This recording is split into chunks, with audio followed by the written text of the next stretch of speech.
Good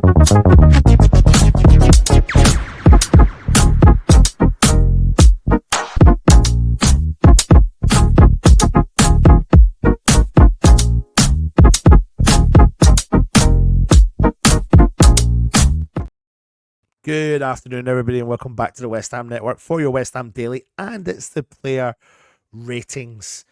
So, how have you all woken up this morning? Are you buzzing? Are you buzzing? What's been your pros? What's been your cons? What have you taken from that game against Newcastle? What do you want West Ham to do moving forward? I've called this show We Showed Some Identity because we did. But it's taken 12 games. I've already bored you with that this morning. But it's taken us 12 games to at least identify some element of identity about what West Ham are going to try and do and move forward this season. Going into this game, I don't think many people were confident. We were coming up against a Newcastle side in resurgence, winning games, players coming back, forcing their way into the team, showing Newcastle fans what they're capable of doing. Albeit, yes, they've spent a lot of money. But we had to show some fight, grit, determination, and nobody banked on us. West Ham fans didn't bank on us, but West Ham fans turned up. Over 3,000 West Ham fans turned up. And our board done something nice for a change, and they gave every single one of those fans a scarf. So fair play. It's very rare you hear that, but fair play.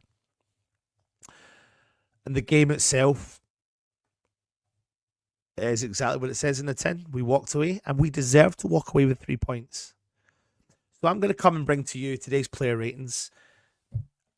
I'm not going to be able to do this live, so this is pre-recorded. So just keep your ratings coming in the comments whilst we go through them, and let me know if you agree or disagree with what I will bring to the table today. So without further ado, this is why you're here. Let's get cracking and give you the first ratings of today. Now, I'm going to start with Fabianski. Now, I'm not going to lie to you. I've said it all along, even in the 5 things we learned from the game. I'm kind of Team Areola, but equally I'm looking at the vision of West Ham moving forward with a different goalkeeper. And I think Newcastle will want to have made him sweat more. But he was called upon quite a few times. I dealt with a few interesting situations where he decided to play the sweeper keeper. But he did make one worldie of a save against Anthony Gordon.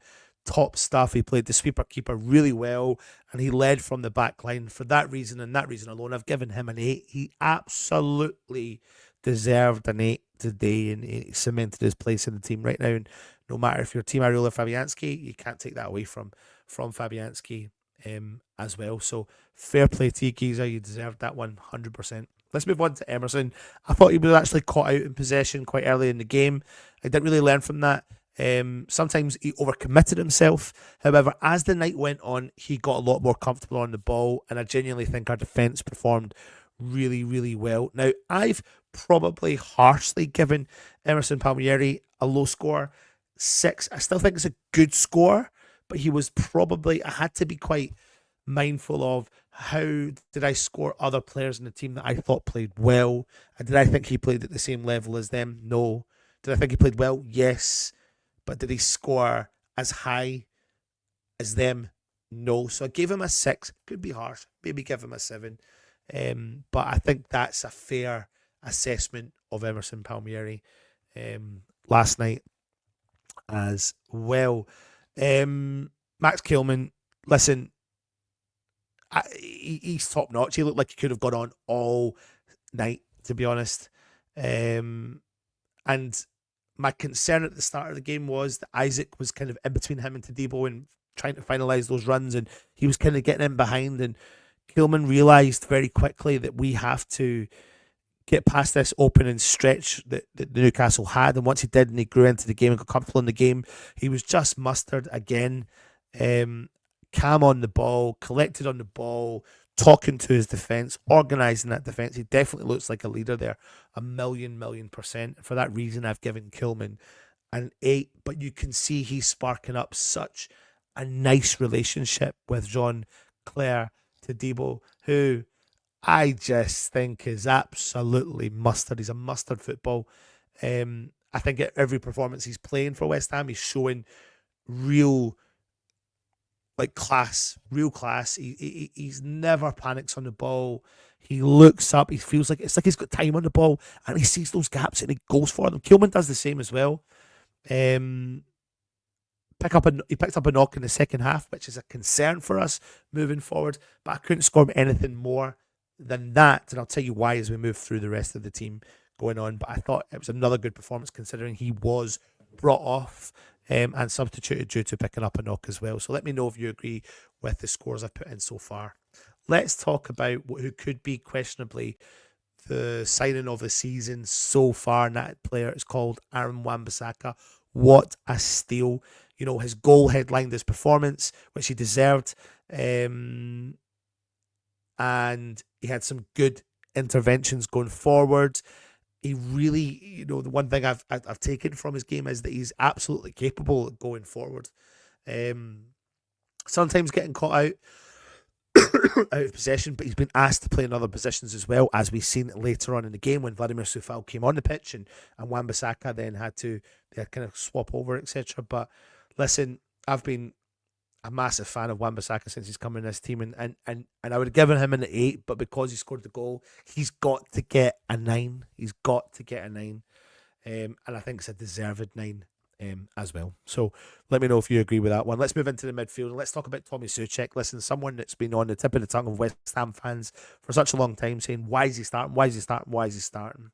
But for me, it was never really about Tommy Soucek. It was about the common denominator, which was not to play two central defensive midfielders when we don't need to do that. And tonight we saw the best of Tommy Soucek, not just scoring a goal, but I think that he had good connection between all of that midfield. All of that midfield connected, because at times he was the person that controlled in a roundabout way. He wasn't what Carlos Soler and Paqueta does. He did everything that they don't do. And for that reason, I've given him a solid 7. A solid 7. You know, could even be harsh. Maybe the goal should take him to an 8. But I'll explain my justification for that one in a minute. You let me know, put it in the comments below.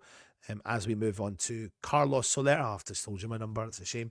But Carlos Soler, a player that was kind of reborn, you could say, tonight. He made lots of energetic long runs, showed for the ball, great link-up play. Really, essentially, was the ball-playing midfielder that we've been calling out for and crying out for such a long time, and really unified our midfield. Him, Paqueta and Soucek were really, you know, any opposition playing West Ham tonight or last night would have struggled with those three players. Carlos Soler with the energy, the determination, the tiki-taki football, the just really keeping things all settled in the midfield. For that reason, you know, he starts next game 100%. Carlos Soler gets an 8. It's a no-brainer for me. Absolute no-brainer for me. Let's talk about Paqueta. My word, I've read you the stats already. First in all the rankings.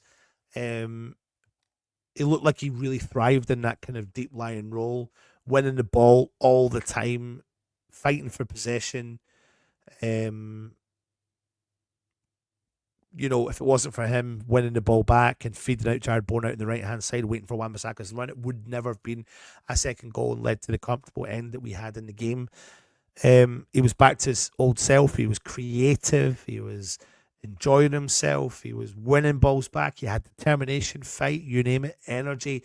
And you could see that when he was winning balls on the touchline and the ball was going out and so on and so forth. And that's the Paqueta that West Ham need. And that's the Paqueta that West Ham want. And you could see why people would give him the man of the match performance. And I've kind of joined him up with Juan Bissaka. I've given him a 9. I think it's an absolute deserved 9 as well. As long as we have that Paqueta moving forward, that's the key.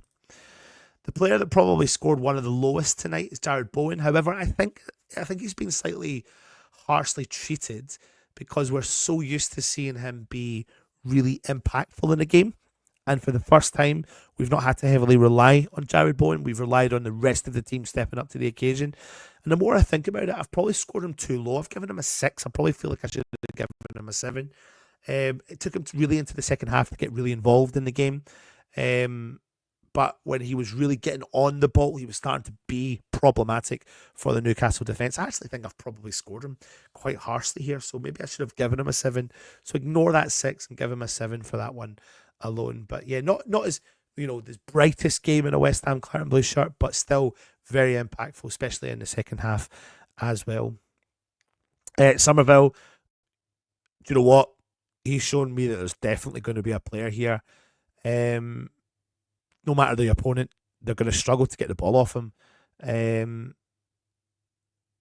Even I've thought at times he was going to struggle with his physicality, but he took the ball down at the corners, and the Newcastle defenders really struggled to get the ball off him at times. He looks like he's enjoying himself. And for me, I can only but think that the excitement of when the players are coming back, i.e. the kudos is what we're going to do, because if we can somehow integrate them all into this team, then that's an exciting prospect. I'm giving Somerville a 7. I thought it was a really all-round good performance from him in the team sheet tonight. Antonio, the last starting player that I'm going to talk to you about. I'll talk about the substitutions as well. Do you know what? I felt really sorry for him, but equally I thought, wow, what effort he's got tracking back. What tackle he made in the first half. Referee wasn't fair on him. He should have picked up more fouls than what he got. I just thought it was a solid all-round Antonio performance. A player who's 34, in theory coming to the end of his career, still showing up and turning up and doing a job and looking like he cares. And that's what we want tonight. They all look like they cared. And that's why we feel like we've kind of gained some element of identity. So for that reason, I've given Antonio a 7, an all-round 7. Now, I've decided to speed up the proceedings because we had 5 substitutions made. So I gave 4 of our substitutions 1 score and 1 of them another score. And I feel it's quite funny because when you get substitutions, it's very rare that they score above 6.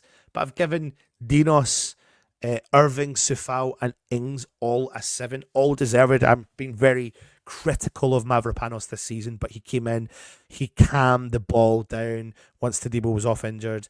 He never gave me any nail-biting moments. He dealt with everything that came his way. He passed the ball clearly, concisely to his teammates, and it got to the destination, which was key. Andy Irving looks like he's a baller, gets the ball, plays it eloquently across the field.